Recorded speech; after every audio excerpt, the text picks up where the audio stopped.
नमस्कार, मैं हूं प्रोफेसर जेता और आप देख रहे हैं बुंदेलखंड एक्सप्रेस। बुंदेलखंड एक्सप्रेस में जैसा कि आप जानते हैं कि हर सप्ताह हम कोई ना कोई एक नए विषय को लेकर आते हैं। वो विषय जो बहुत पर्टिनेंट होता है, वो विषय जो समाज से जुड़ा होता है, हमारे देश से जुड़ा होता है, हमारे भविष्य से जुड़ा होता है। ऐसा ही एक विषय है शिक्षा। और शिक्षित होना एक अपनी बात है और शिक्षा में अपना सर्वांगीण विकास करना एक दूसरी बात है।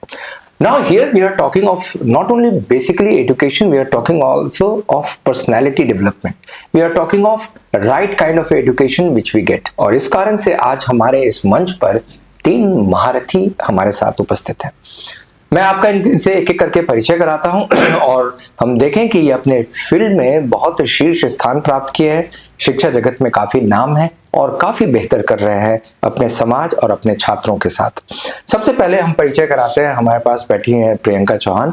ये प्रोफेसर है और केमिस्ट्री के प्रोफेसर है और बहुत विशेष ज्ञान रखती है, वर्सेटाइल है, सिर्फ केमिस्ट्री ही नहीं अन्य विषयों से भी इनका बहुत बड़ा वास्ता है, कंप्यूटर्स इत्यादि में। और हम इनसे बात करेंगे अभी इनके अनुभवों की और शिक्षा में, खासकर शिक्षकों के लिए। फिर हमारे पास हैं साक्षी गुरु, आप जानते हैं गुरु क्लासेस की संचालिका and a very talented girl. She knows computer very well. She has been teaching and she has been looking after the overall development of students. इसके पहले भी हमारे इस मंच पे आ चुकी है।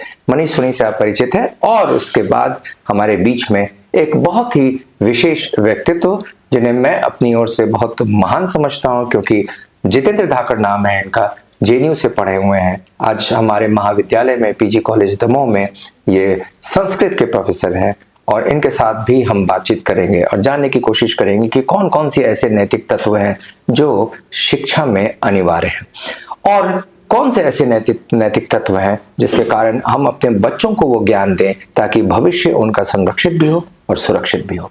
सबसे पहले हम बात करते हैं मनीष सोनी से। मनीष, क्या आपको लगता है कि इतने वर्षों से आपका भी अनुभव रहा है, शिक्षा में कौन कौन सा परिवर्तन जरूरी है अभी वर्तमान में? सबसे पहले तो सर शिक्षा जरूरी है। ये बहुत महत्वपूर्ण हमारे जीवन का एक पहलू है, जिससे बनाता integral aspect of our life and people have to understand the value of education. मतलब जो शिक्षा की जो कीमत है वो लोगों को समझनी चाहिए और जिस दिन वो कीमत सर लोगों को समझ में आ जाएगी, चाहे वो शिक्षक हो या विद्यार्थी हो, कहीं ना कहीं से शिक्षा का स्तर सुधर जाएगा। क्योंकि सर मैंने ये देखा है दोनों पहलुओं से, खास तौर पर दमोह जैसे स्थानों में सर शिक्षा एक सामान्य सी चीज मानी जाती है, शिक्षा देने वाले के लिए, शिक्षा लेने वाले के लिए। कितना बायस, कितना प्योर ये काम है, एक कहना चाहिए एक साधना है, एक आराधना है, लेकिन उस लिहाज से कोई नहीं लेता। मैंने शिक्षकों को भी देखा है, अगर उनके घर में चले जाओ तो शायद ही एक आध बुक मिल जाए। जबकि एक शिक्षक का दायित्व है कि जब जिस विषय से आप पढ़ा रहे हो या जो विषय आप सिखा रहे हो, जिससे आपकी रोजी रोटी चले, कम से कम एक लाइब्रेरी मेंटेन तो होनी चाहिए आपके पास। आप क्या पढ़ोगे, जो पढ़ाओगे। तो कहीं ना कहीं एक अपडेशन जो शिक्षकों में होना चाहिए वो ही बहुत जरूरी है। और जो दूसरा पहलू है जो विद्यार्थियों की तरफ से है, वो मेरा ये है कि कम से कम जो आप सीख रहे हो कम से कम इतना सीखो कि आपके जो आपका जीवन है उसमें वो काम आए। मनीष, लेकिन मैं यहाँ आपको ब्रेक करना चाहूंगा। लेवल ऑफ कॉन्शियसनेस काफी है दमोह में, क्योंकि मैंने देखा है कि पेरेंट्स अपने बच्चों के एजुकेशन को लेके काफी सजग हैं। स्कूल्स में वो रेगुलर इंटरेक्ट करते हैं, पेरेंट्स मीटिंग में जाते हैं, टीचर से बात करते हैं, नंबर कम आने पर वो कंटेस्ट करते हैं। ये तमाम चीजें हैं, बच्चों को पार्टिसिपेट कराते हैं। बिल्कुल स्कूल के लेवल पे, मैं कहूँ कि प्राइमरी लेवल पे, सेकेंडरी लेवल पे बहुत अच्छा माहौल है बच्चों का। फिर ऐसा क्यों चेंजेस आ जाते हैं? सर माहौल जो है सर वो चेंज सर इस लिहाज से कि नंबर के चक्कर पे पड़े हैं। 98, 99, 97 ये नंबर बच्चों को मिल जाए तो संतुष्ट हो जाते हैं। बच्चों का क्या विकास हो रहा है, क्या वो वाकई में सीख रहे हैं, क्या वो स्पेलिंग मिस्टेक पे काम कर रहे हैं कि नहीं कर रहे हैं, क्या वो डिक्शन पे काम कर रहे हैं, रीडिंग, राइटिंग, मैथमेटिक फॉर्मूलाज जो बेसिक्स है सर, उस पे मेरे लिहाज से सर ना ऑब्जर्वेशन होता है पेरेंट्स का, ना सिखाने वाले का कंसंट्रेशन होता है। तो यही वजह है कि अभी नंबर गेम चल रहा है। अभी जो गवर्नमेंट स्कूल दमोह में खुले हैं, सो कॉल्ड बड़े बड़े स्कूल माने जाते हैं, बड़ी फीस लगती है, वहां पे मैंने देखा बच्चे पढ़ते हैं, बच्चे पास होते हैं, उनको अच्छे नंबर ही मिलते हैं, लेकिन आता कुछ नहीं। ये सारी बातचीत और बहस हम अपने अपने इस मंच पर इसलिए करते हैं कि विशेष रूप से पेरेंट्स इस बहस को सुने, क्योंकि जो हमारे बीच आज मौजूद हैं वो जिनको हम कहते हैं मेन ऑफ लेटर्स, अपने क्षेत्र में विद्वान हैं, विदुषी हैं, उनके ज्ञान से हम सभी प्रभावित होंगे और हमें फायदा होगा। इसलिए इस बात को ध्यान से सुने, जिस तरह की बातें की जा रही हैं कोशिश करें कि वो परिवर्तन लाएं ताकि आपके बच्चे बेहतर कर सकें। इस बहस को आगे बढ़ाते हुए सबसे पहले हम चलते हैं अपने जितेंद्र धाकड़ सर के पास, और जैसा कि मैंने आपसे बताया कि इन्होंने जेएनयू से अपनी पढ़ाई लिखाई की है, वर्तमान में गवर्नमेंट पीजी कॉलेज में पदस्थ हैं। इनसे हम जानने की कोशिश करेंगे इनका अपना अनुभव क्या रहा जब इतने बड़ी जगह से पढ़कर आप एक साधारण सी जगह पे आकर जब शिक्षण कार्य कर रहे हैं। बिल्कुल सर, आपने कहा कि एक परिवर्तन तो रहता है कि आप दिल्ली जैसे और जेएनयू जैसे एक विशेष संस्थान में पढ़ के आते हैं और फिर यहाँ कार्य करने का मौका मिलता है, लेकिन ये एक तरह से ऊर्जा भी प्रदान करता है कि आप ऐसे विद्यार्थियों के बीच में काम कर रहे हैं जिनको उसकी ज्यादा जरूरत है। कहीं जैसे अच्छे संस्थानों में जो विद्यार्थी आते हैं उनकी अपनी प्रतिभा, अपनी जो शक्ति रहती है वो पहले से रहती है, लेकिन यहाँ उसको विकसित करना पड़ता है। और एक तरह से ये एक चैलेंज भी होता है हमारे समक्ष कि विद्यार्थी आते हैं और उनमें जो बेसिक चीजें रहती हैं वो कहीं ना कहीं मिसिंग रहती है, और अपने को प्रारंभ वैसे तो कॉलेज के लेवल पे करना चाहिए, लेकिन हमें स्कूल के लेवल से उनको उठा के वहां तक पहुंचाना पड़ता है, और उतना समय जो उनको वहां तक ले जाने में लगता है वो मुझे लगता है कि हम लोगों का जाया जाता है। सर, मैं एक चीज और आपसे जानना चाहूंगा, वो ज्यादा जरूरी है कि जब बाहर हम पढ़ते हैं तो एक चीज हमें सिखाई जाती है प्रश्न पूछने की कला और प्रश्न पूछने का हिम्मत, ताकि हम आपसे डिसएग्री कर सके डिस्पाइट द फैक्ट कि आप एक टीचर हो। लेकिन यदि कोई चीज मुझे नहीं समझ में या नहीं पसंद आ रही है तो हम एक अपने ज्ञान के आधार पर आपसे विपरीत एक विचार रखने की कोशिश करेंगे, तर्क पर आधारित। वो इस प्रकार की प्रक्रिया यहाँ देखने को नहीं मिलती है। बिल्कुल सर, दो तरह के लोग होते हैं जो बिल्कुल प्रश्न नहीं करते हैं, या तो बिल्कुल जिनको कुछ नहीं आता है उनको प्रश्न करने के लिए कुछ तो समझना आवश्यक है, या ऐसे जो जिनको सब कुछ आता है फिर उनके पास कोई प्रश्न के लिए बच नहीं जाता है। तो मुझे लगता है हमारे पास ऐसे विद्यार्थी होने चाहिए जो कुछ ना कुछ जाने, या हमारा जो नॉलेज है वो उतना हो कि उनके मन में क्यूरियोसिटी उत्पन्न करे तो वो प्रश्न कर सके। मुझे लगता है कि बहुत बार शिक्षकों के सामने ये समस्या रहती है कि हम उनको क्या सिखाएं, क्योंकि कई बार सिलेबस हम करते हैं और वो सिलेबस में बिल्कुल शून्य रहते हैं। हमें अंदाजा भी रहता है कि मान लीजिए कोई बच्चा साइंस के बैकग्राउंड का रहा है स्कूल लेवल पे, वो अब आर्ट्स में आ रहा है, तो फिर हमें उसको प्रारंभ से करना पड़ता है, तो उसकी प्रश्न पूछने की क्षमता या कुशलता वो वहां नहीं आ पाती, क्योंकि वो शून्य से ही शुरुआत कर रहा है। या फिर कॉमर्स का विद्यार्थी है वो किसी और में जा रहा है, तो इस तरह से जो चेंजेस होते हैं, या फिर हमारे विद्यार्थी हैं उनका जो लेवल रहता है वो उतना अच्छा नहीं रहता है, तो ये होता है। लेकिन एक और चीज जो मुझे लगती है होना चाहिए, आपने एक जो चाणक्य एक सीरियल आया था उसमें देखा होगा कि शिक्षक कभी साधारण नहीं होता, कभी साधारण नहीं और निर्माण दोनों उसके हाथों में होते हैं। तो वो एक चीजें हैं, वो जब तक हमें लगे कि हम उसमें ये बना सकते हैं प्रलय निर्माण की, या चंद्रगुप्त जैसे सम्राट उत्पन्न कर सकते हैं, तो वैसा सामर्थ्य हर प्रत्येक शिक्षक में है, बशर्ते उसके लिए थोड़ा सा और कॉन्शियस होकर काम किया जाए। बिल्कुल तो प्रश्न पूछने की क्षमता से लेकर के और उनका जो अंतिम लक्ष्य है, गोल है शिक्षा का, जो सर्वांगीण विकास करे, वो वहां तक प्राप्त। शिक्षा का बेसिक गोल है सर्वांगीण विकास, और शिक्षा के साथ साथ जैसा कि अभी हमारे सर ने बताया कि तर्क करने की क्षमता होनी चाहिए, प्रश्न पूछना चाहिए, हमें उसमें उतना इन्वॉल्व होना है, क्योंकि ये शिक्षा ही जो आपके भविष्य का निर्माण करेगा। और शिक्षक इस रूप में बहुत महत्वपूर्ण। चलते हैं, हमारे पास एक और अन्य महत्वपूर्ण व्यक्ति, एक विदुषी प्रियंका मैम यहाँ पे मौजूद है। मैं इनसे पहले इनका एक्सपीरियंस जानने की कोशिश करूंगा, क्योंकि ये भोपाल से यहाँ पे आके शिक्षण कार्य कर रही है। तो आपका क्या अपना अनुभव रहा प्रियंका? सर, सबसे बड़ी बात ये कि मतलब जैसे स्टूडेंट में टीचर्स का हम मान रहे हैं कि अपग्रेड नहीं है, लेकिन हम एज ए स्टूडेंट भी यदि हम देखें तो बच्चों में 4 चीज की यहाँ पे मुझे बहुत कमी दिखती है। एक तो बच्चा क्यूरियस नहीं है, जैसा सर ने बताया, बिल्कुल उसका जो प्रश्न पूछने का है बिल्कुल शून्य है। मतलब बच्चा आगे से खुद से बढ़कर यदि हम कुछ गलत भी पढ़ा रहे हैं मान लीजिए, तो बच्चा ये नहीं बोल पाएगा कि हाँ मैम ये गलत है, क्योंकि उसका बेस ही क्लियर नहीं है। दूसरी चीज उसमें कॉन्फिडेंस की कमी है। ठीक है। बच्चा हाँ वो शायद इसलिए हो सकता है कि शुरू से उसके कम्युनिकेशन पर ध्यान नहीं दिया गया, कम्युनिकेशन स्किल 0 है।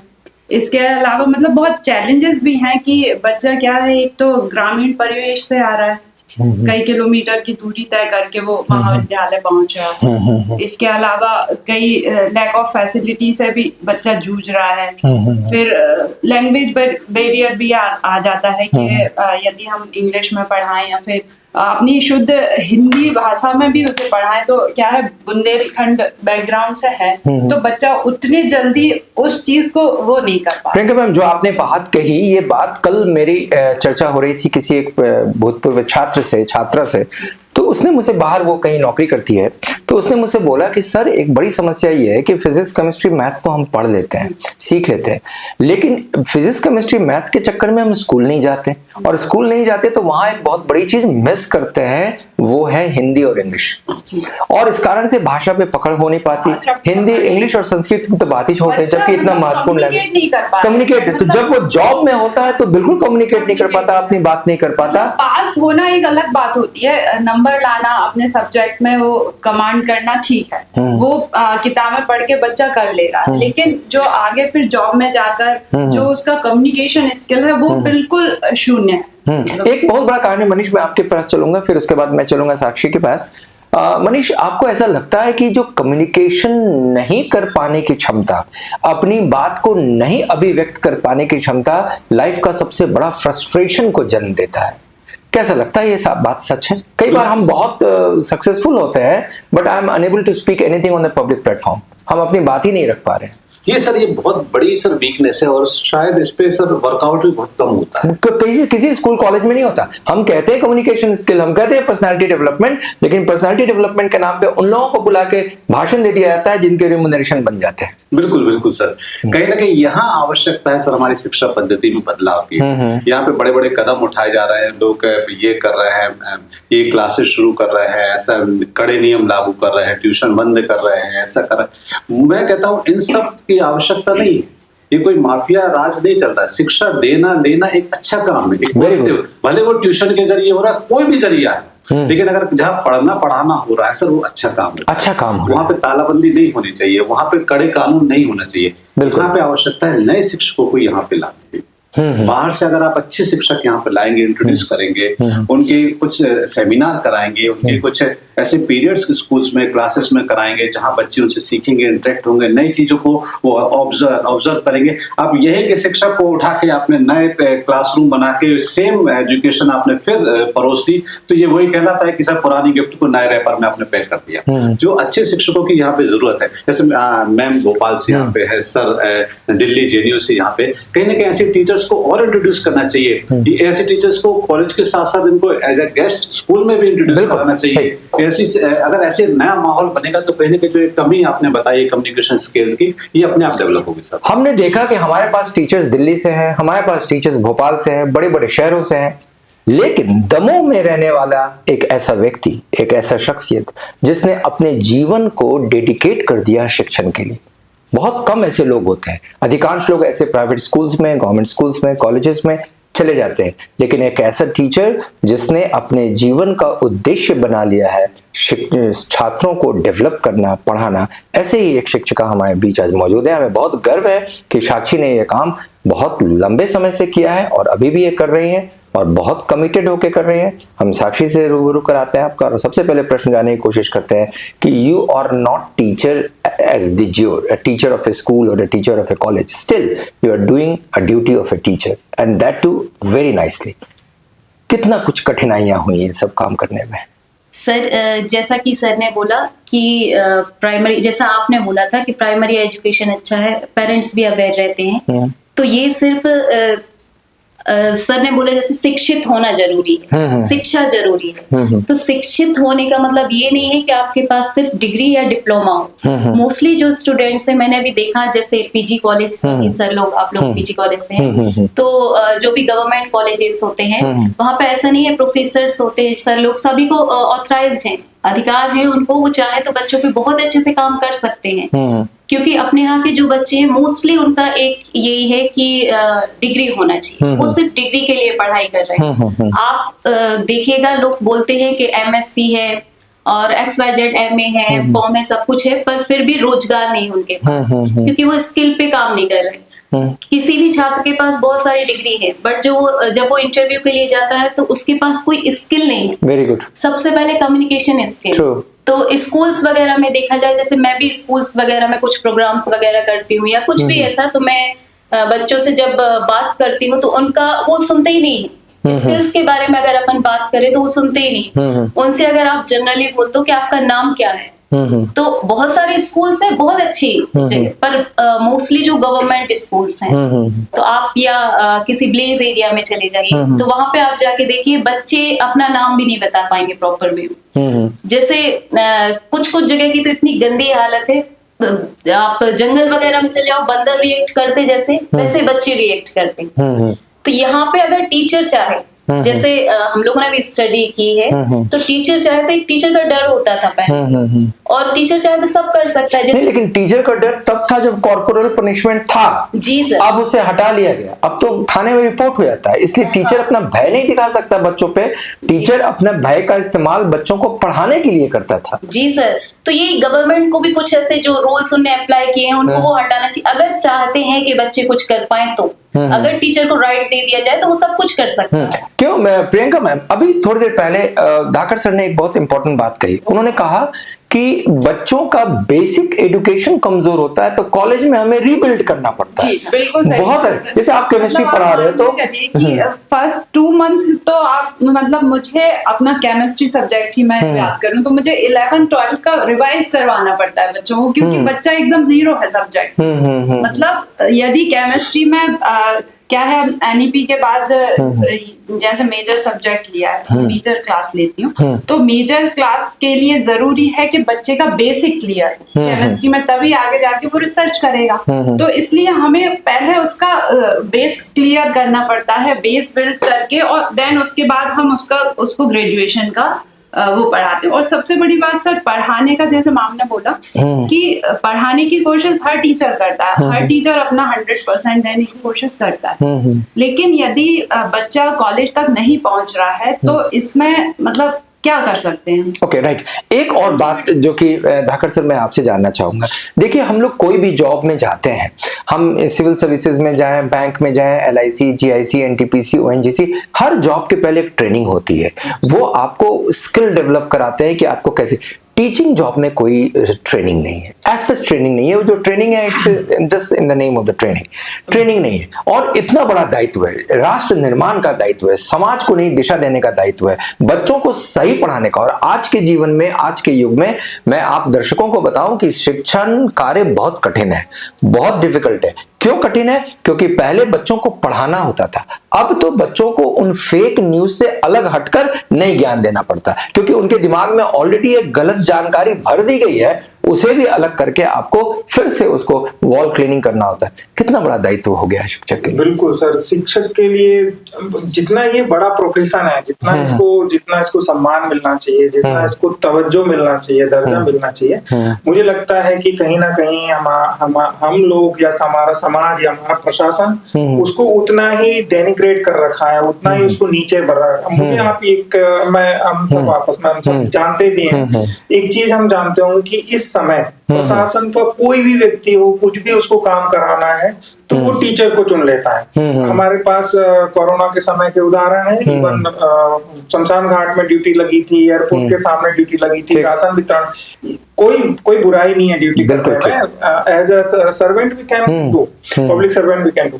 परंतु आप ये बताइए, शिक्षक एक महत्वपूर्ण पद रहता है। आपने अभिज्ञान शाकुंतलम कालिदास का पढ़ा होगा, वहां पे राजा दुष्यंत जब आश्रम में प्रवेश करते हैं, that is an institution of excellence, और वो जब वहां प्रवेश कर रहे हैं तो कह रहे हैं कि विनीत वेशेन प्रवेष्टव्यो आश्रमोऽयम्। हमें अपना जो राजा का ताम झाम को छोड़ के जाना है, और वो इस तरह जाते हैं कि आश्रम के निवासी उनको नहीं पहचान पाते कि राजा है, पूरे चिन्ह। अब आप यही अंदाजा यहाँ लगाइए, कोई एक सामान्य सा प्रशासन का अधिकारी, कलेक्टर तो बहुत बड़ा रहता है, उसके तो पूरा घूमते हैं, कोई एक साधारण सा एसडीएम भी नहीं हुआ, बल्कि इवन हमने कई इंसिडेंट देखे हैं ना, पटवारी टीचर्स की वो क्लासेस ले लेते हैं। हाँ, तो आपने टीचर को एक बहुत नीचे दर्जे पर ले आए, वित्तीय दर्जा तो दे रखा है, लेकिन एक शैक्षणिक दर्जा जो प्राप्त होना चाहिए जो उनको, उसका मान सम्मान दूसरी एक और चीज है कि मुझे नहीं लगता कि अतिशयोक्ति होगी कि हम उनको कहें कि एक तरह से वो स्लेव हो रखे हैं प्रशासन के, एडमिनिस्ट्रेशन के। कोई भी काम हो, कुछ भी, वहां एक कलेक्ट्रेट का एक बाबू एक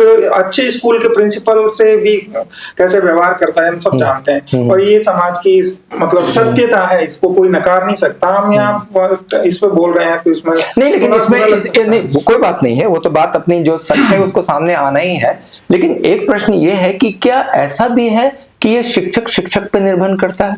वही मैं यदि कुछ ऐसे शिक्षक जो हैं जो वास्तव में ज्ञान अर्जित करके बैठे हुए हैं, उनको इस प्रकार से अव्यवस्थित कर पाना आसान नहीं होता। वही मैं बोल रहा था सर कि दो चीजें हैं कि एक तो प्रशासन का रहा, दूसरा शिक्षक का अपना सामर्थ्य कहाँ समाप्त हो गया। वो इसके लिए डिनाई कर सकता है कि this is not my work, मतलब मुझे अपना एक राष्ट्र का भविष्य तैयार करना है, मुझे शिक्षा देना है, और मुझे आप कहाँ घसीट रहे हैं कोई भी। लेकिन मैं इसमें एक थोड़ा सा आपके साथ कॉन्ट्राडिक्ट करना चाहूंगा कि ऐसा होता है, आप जो कह रहे हो सही है, लेकिन ऐसा 365 दिन तो नहीं होता। बिल्कुल सर, बिल्कुल, मैं उसी पे आ रहा था। फिर हम क्या करते हैं, फिर शिक्षक जो वर्ग है फिर उसको एक्सक्यूज बनाने लगता है कि मुझे वो काम दे दिया गया, मुझे वो काम दे दिया गया, और फिर वो अपना डेवलपमेंट नहीं करता है। फिर क्यों? क्योंकि उसका अरुचि हो गई एक दिन। और आपने जैसा कहा कि शिक्षा वास्तव में एक कठिन कार्य है, हर कोई नहीं कर पाता, नहीं तो हर कोई किताब पढ़ने लग जाता, नहीं, इतनी बड़ी क्लास को पढ़ा पाना और उस चैलेंज को फेस करना, क्यों? क्योंकि आपके सामने उतने सारे स्टूडेंट्स के क्वेश्चंस भी होते हैं। तो हम उसको मतलब जो शिक्षक वर्ग है वो उसकी महत्ता को समझे, वो अपने प्रोफेशन का जो गौरव है उसको समझे।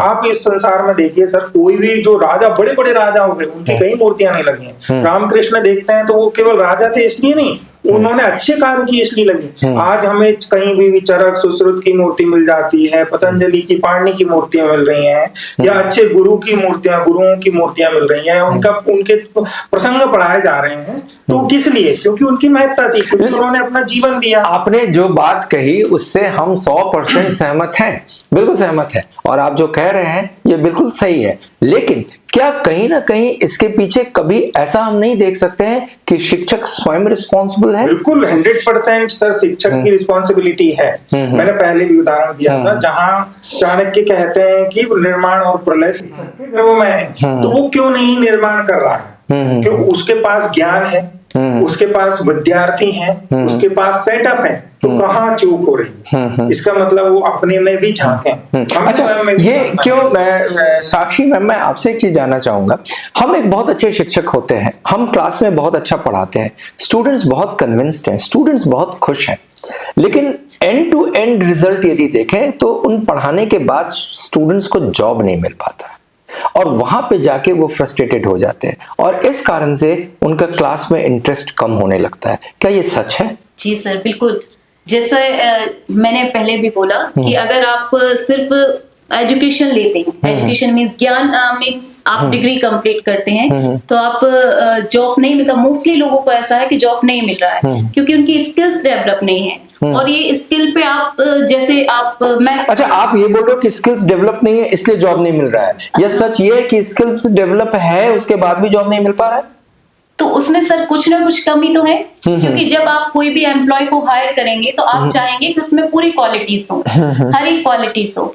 और जैसे एजुकेशन का आपने बताया, स्कूल्स में, ये सर ने बताया, स्कूल्स में, कॉलेजेस में काम इतने रहते हैं, और एक नियम रहता है कि आप सिर्फ इतना कर सकते हो, आपको 40 मिनट में इतना सिलेबस कंप्लीट कराना है।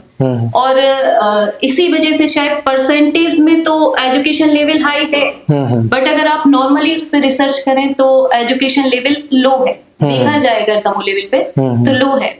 और स्किल्स मैन और कम्युनिकेशन स्किल, जैसा कि सर ने भी बोला, कम्युनिकेशन स्किल भी बहुत ज्यादा जरूरी है। कई लोग के अंदर नॉलेज होता है सब कुछ, पर वो उस स्टेज पे जाके खुद को परफॉर्म नहीं कर पाते हैं। तो ये जब आप स्टडी कर रहे, जैसे अपन मैथ्स सब्जेक्ट है, मैथ्स बचपन से, मतलब नर्सरी से पढ़ाया जाता है, 12th तक लोग पढ़ते हैं, पर फिर भी वो उसमें कई लोग एक्सपर्ट नहीं हो पाते। अगर वो उतने ही एक जैसे एक पीरियड दे दिया जाए स्किल्स पे काम करने का, जो जरूरी है आगे चल के, तो आसानी से जॉब मिल। यहाँ पे एक प्रश्न और प्रियंका मैम आपसे जानना चाहेंगे। हम लोग बात कर रहे हैं कि बच्चे स्किलफुल नहीं हो पाते, बच्चे स्किल्स नहीं सीख पाते, बच्चे जब पढ़ भी लेते हैं तो कॉम्पिटिटिव वर्ल्ड में कमजोर पाते हैं अपने को।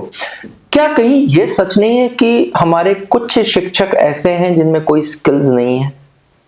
हम जनरल बात कर रहे हैं, मैं किसी एक शिक्षक विशेष की बात नहीं कर रहा हूं, क्योंकि समय के साथ कहते हैं परिवर्तन प्रकृति का अपरिवर्तनीय नियम है। So change is the unchangeable law of nature.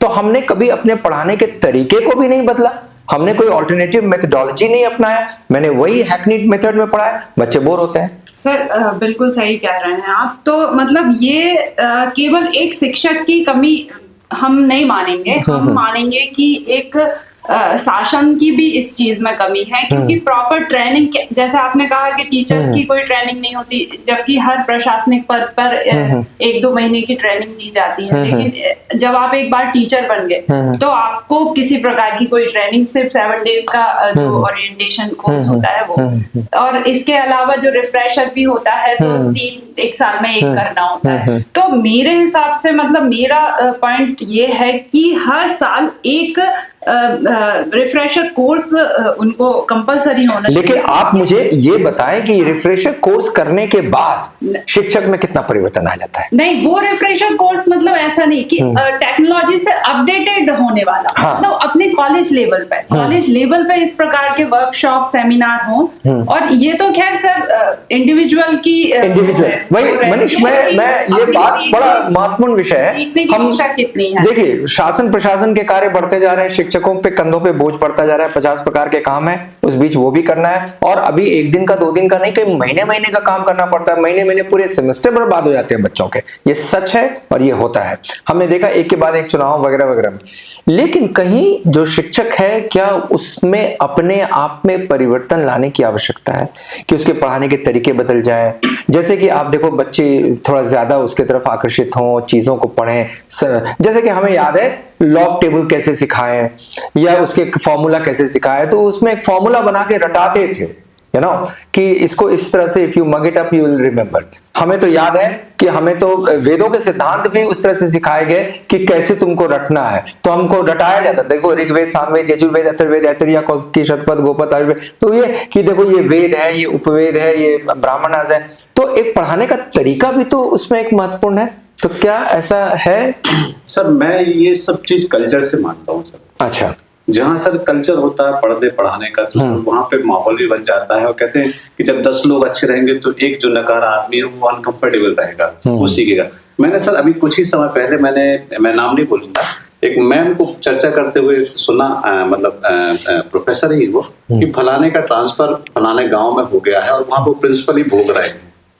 Principally भोग रहे हैं means a person who is sitting on chair of principal is enjoying the post. नहीं, भोग नहीं रहे, मतलब परेशान है वो। अच्छा, ओके। मैं रह के यहाँ नौकरी करते, घर से 10 कदम पे कॉलेज पे जाके 10 कदम के आ जाते, वो ठीक था। राइट। लेकिन उनको कम से कम 40 किलोमीटर 50 किलोमीटर जाना पड़ता है, और ये उनकी भुगत माने। मैंने कहा सैलरी कितनी है? तो मैंने कहा 2.5 लाख। मैंने कहा जिस दिन मुझे 2.5 लाख मिलेंगे तो मैं यहाँ से दिल्ली तक रोज अप डाउन करूंगा। मैं 40 किलोमीटर से दूर की बात है। तो सर ये जो कल्चर दिमाग में सेटअप बन गया है, that I will get salary but I will not do any kind of work, sir ये बदलना चाहिए। जो काम का कल्चर होता है सर हमारे यहाँ पता नहीं क्यों नहीं है, शुरू से नहीं है। मैंने दमोह में देखा है कि वर्किंग कल्चर बिल्कुल नहीं है। एक प्रश्न और बड़ा महत्वपूर्ण प्रश्न है। हम तो छात्रों की बात कर लेते हैं, हम शिक्षकों की बात करते हैं, हम शासन प्रशासन की बात करते हैं, घर के अंदर का माहौल की बात करें। घर के अंदर माहौल क्या है पढ़ने का? क्यों नहीं घर के अंदर माहौल है? क्यों शाम में 6-7 बजे के बाद लड़के लड़कियां बाहर घूमते हैं? क्यों नहीं उनके घर में बैठ के उनका स्टडी टाइम होता है? वो हर घर में, हर अच्छे घर में, हम सभी के घर में एक टेबल, एक कुर्सी, एक टेबल लैंप, एक लालटेन, एक कैंडल महत्वपूर्ण है। लाइट नहीं है तो पढ़ो, लाइट है तो पढ़ो। 2 घंटे का समय वो पढ़ने का समय होता है, वो बाहर घूमने का समय नहीं होता। ये कल्चर में क्यों नहीं परिवर्तन आ रहा है? हमारे अधिकांश घरों में ड्राइंग रूम है, बेडरूम है, किचन है, गेस्ट रूम है, लेकिन स्टडी रूम नहीं है। डेफिनेटली सर, ये बहुत बड़ी कमजोरी है। और मैं सर अपना व्यक्तिगत उदाहरण देता हूँ कि मैं बहुत ही, अगर दमोह शहर के सबसे बैकवर्ड इलाके से माना जाऊं तो वहां का मैं पैदाइश हूँ, वहां मैं रहा हूँ। लेकिन अगर मैं इस तरफ बढ़ पाया हूँ तो उसकी वजह केवल घर है। मेरे नाना जी जो यहाँ के सबसे पुराना स्कूल है महाराणा प्रताप, वहाँ के प्रिंसिपल थे, और जब मैं उनके, यही दमोह में लोग थे, जब मैं उनके घर जाता था, दो चीज से मैं बड़ा इंस्पायर होता था। एक तो उनकी जो अलमारियां होती थी वो किताबों से लबालब भरी रहती थी, और दूसरी तरफ उनके मुक्तर रखे रहते थे जिससे वो एक्सरसाइज करते थे। तो ये दो चीजें घर में हैं तो कहीं ना कहीं आपके बच्चे बिगड़ नहीं पाएंगे, ये फिक्स है। The health of the mind and the health of the body both come together and make a strong nation. तो कहीं ना कहीं सर ये माहौल तो बनाना पड़ेगा। चलिए, बहुत अच्छा लगा आप लोगों से बात करके, लेकिन अभी इस पूरे बहस के अंत में हम आपसे एक मैसेज लेना चाहेंगे, जो मैसेज आप जनता को देना चाहें, छात्रों को देना चाहें, उनके पेरेंट्स को। साक्षी, मैं आपसे शुरू करूंगा, चाहूंगा कि आपको एक ऐसा मैसेज दें जो आप दिल से बोलना चाहती हैं शिक्षा के विकास के लिए। सबसे पहले मेरा एक मैसेज स्टूडेंट के लिए है, छात्रों के लिए है कि आपको अपने फ्यूचर के लिए अवेयर रहना चाहिए। पेरेंट्स के लिए मेरा मैसेज ये है कि आप अपने बच्चों को प्रेरित करें, एजुकेशन का महत्व बताएं, आप खुद अवेयर रहें उसके लिए। और नेक्स्ट एक टीचर्स के लिए, अगर आपने टीचिंग प्रोफेशन सेलेक्ट किया है तो आपकी जिम्मेदारी सबसे ज्यादा टीचिंग, मतलब अपने आप को अपडेट करें, क्योंकि आपके साथ साथ बच्चों का भविष्य भी जुड़ा हुआ। बहुत अच्छा संदेश। चलते हैं प्रियंका मैम के। प्रियंका मैम, आप ऐसा कौन सा संदेश देना चाहेंगे, छात्रों को दें या आम जनता को दें या जैसा भी? सर, स्टूडेंट को देना चाहूंगी मैं कि अपनी रीडिंग कैपेबिलिटी बढ़ाएं। सबसे ज्यादा जरूरी है छात्रों का पढ़ना, और एज अ पेरेंट, मतलब पेरेंट को भी मैं ये दूंगी संदेश कि आप पढ़ेंगे तो आपके बच्चे में भी वो रीडिंग हैबिट आएगी।